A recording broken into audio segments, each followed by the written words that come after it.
How you doing, everybody? It's Tuesday the 5th of January 2010, and it's just in the early evening, and I just had something to eat, and I was looking at some of the postings on the various videos today on YouTube, and I was looking at the Modern Mystic, Nick, and one of the videos that he put up, it's called "There Is No Reason to Believe Otherwise." And he put a fair bit of effort on it. It lasted 9 minutes 41 seconds, and basically it's what do you call it? An amplification or an insight into his. He put a little one-liner. What happened was a few days ago, I was talking about whether or not we had a spiritual aspect, and I challenged the question. I put it out to people. Is this all? Is this just me, this thing here? It's one of those questions that man constantly poses to himself. And Nick put a one-liner in as a repost to it in my little comments. And I've been thinking about the one-liner that he put in. I didn't reply to him immediately because I actually thought he was winding me up when he put the one-liner. And the one-liner says, "Hello JB, there's no reason to believe there is anything more to it than what we know." Let's see if I've got that right. I put it down here. There is no reason to believe there is anything more to it than what we know.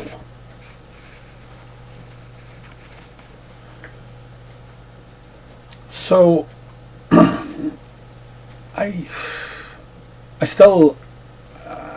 I'm still not certain about where he's coming from. And then, as I say, he posted this video posting up, which is "There is no reason to believe otherwise." And in it, I'm a bit unsure about where he's coming from, because the central thrust of his argument seems to be, here's a biologist, I presume he's a Western biologist, and here's a load of esoteric mumbo from the East, this sort of yogi stuff and the Upanishads and various things, and I would prefer to believe the biologist. On what basis? The bottom line about it is, the biologists 500 years ago, coming out of Florence and coming out of Naples and coming out of Venice, were telling us the world was flat. These are the same people. These are the same people in the 19th century expounded the theory of phrenology as an advanced scientific sort of theorem. Where are we coming from?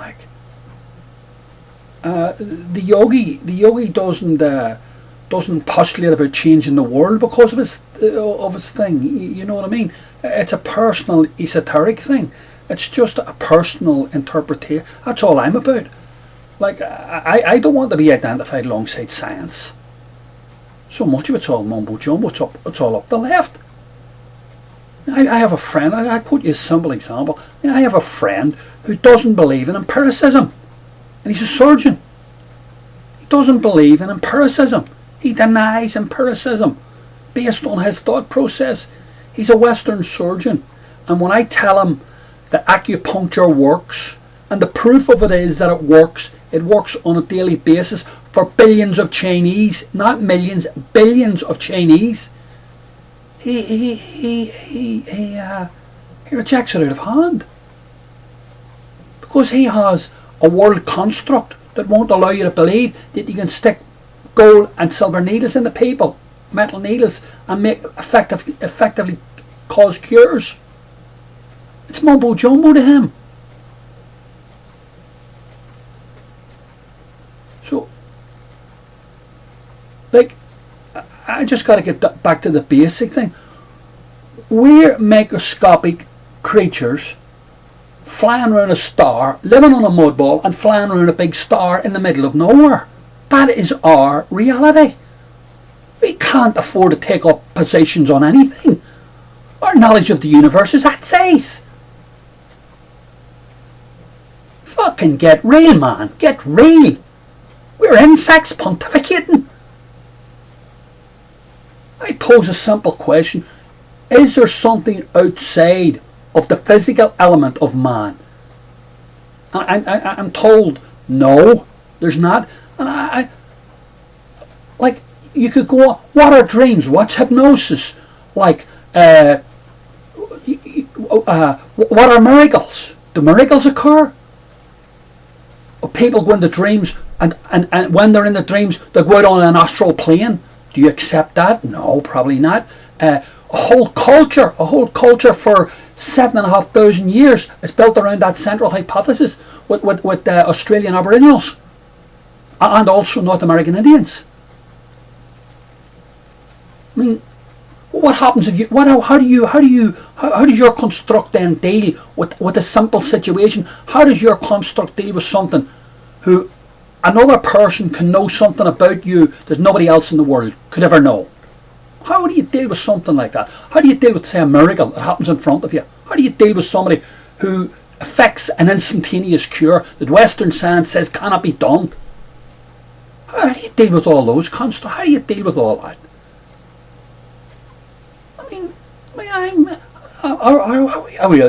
Do we inhabit the same world?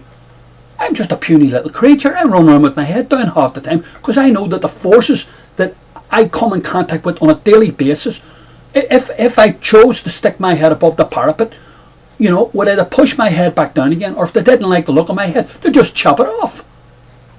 And they're only the man forces. They're only the man-woman societal forces. Nothing to do with the natural forces. The natural forces could just take us as an entity and just move us away from the sun. 50,000 miles, we'd all fucking freeze up. Or move us 50,000 miles that way, we'd all fucking burn up. That's our reality. Our reality is tenuous nonsense. We're walking down a fucking razor blade, man. What's this all this pontification? There's no reason to believe there's not. This is nonsense. Anyway, I'm not trying to attack you, Nick. I'm just elaborate more a bit about it, because I'm lost. Like, I reject this out of hand. My whole I'm only 62 years experience in this globe, this little thing that I call home. But everything about it tells me it's tenuous, it's fragile. I love it. It's all I have. I don't have anything else. But I'd like to believe. I would like to believe. And sometimes there is an insight, a tiny insight, meeting other human beings and seeing their behaviour and witnessing things that reinforces my belief that there is something. And when I dream, there's no explanation for dreams. When I see hypnosis at work, which I believe, when people talk to me about this thing, the future, you know, something that hasn't happened, something that hasn't happened in the past, or hasn't happened in the now, this thing that they project may or will happen, and it comes to pass. Like, I'm open to all this sort of stuff. So I don't see why people should be closed and have this. This seems to be science is a new religion. Science is a new religion. It's an absolutism. And empiricism doesn't play any part in it or any role in it. And that's, I don't know.